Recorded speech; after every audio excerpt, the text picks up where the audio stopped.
Do you really know Angola?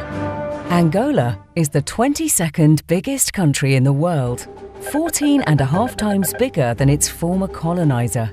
The Europeans say they discovered Angola in the 15th century, but since mankind started in Africa, it's safe to say that Angolans discovered their own country, and that afterwards, in the time of slavery, they helped to build countries like Brazil and the United States. In Angola, people speak Portuguese, helping to make it the most spoken language in the Southern Hemisphere, and the 5th in the world.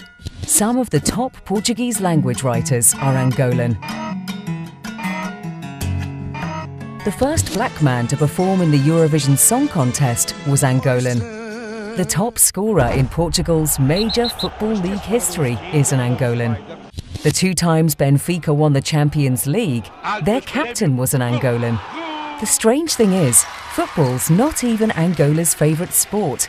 That would be basketball. In the last 13 editions of the African Championship, Angola won 11 times. Angola is the 4th biggest economy in Africa and the 2nd biggest oil producer. But according to experts, by 2018, it will be the biggest. The country has other treasures like diamonds, gold, iron, copper, lead, marble, wood, coffee, corn, sisal, tobacco, and fabulous musicians Elias Diekimwezu, Paula Flores, Yola Semedo, Anselmo Ralph, and the brothers Ru and Andre Mingus, just to mention a few.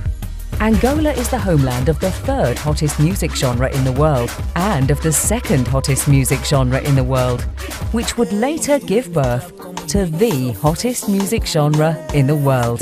Kylie Minogue, Jamie Foxx, Mickey Rourke, Samuel L. Jackson, and Kristen Stewart are some of the names set to star in the films of Hollywood producer and Angolan citizen Rui Costa Reis. Angola just recently started producing its own serial dramas, and one has already been nominated for an Emmy. In the first decade of the 21st century, no economy has grown more than Angola.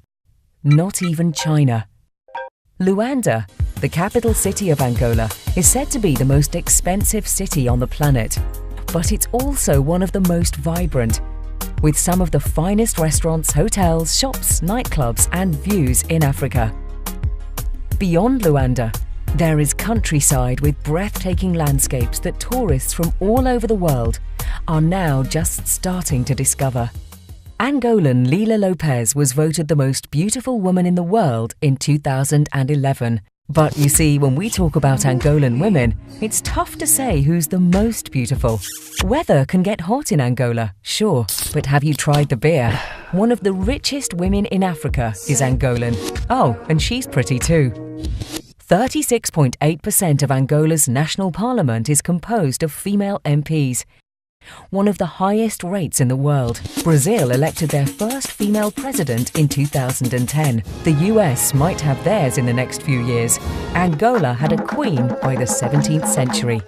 For over 20 years, The Simpsons have always been yellow, except for one day, the day they announced they were going to be televised in Angola. A few years ago, Europe didn't want Angola's airline company in its skies. Now, the biggest airline companies in the world fly in Angola's skies.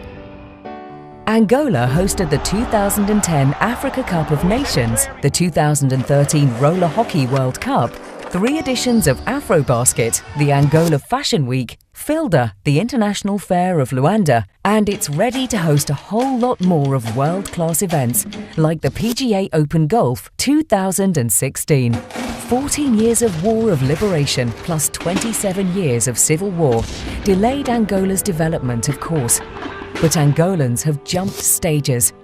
Today, 1 in every 2 inhabitants has a cell phone. 1 in every 3 houses has paid TV.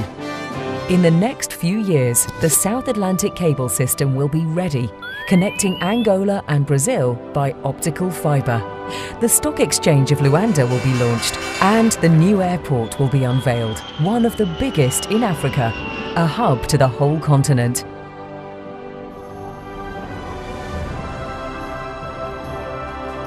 This is what Angola achieved in a little over a decade of peace.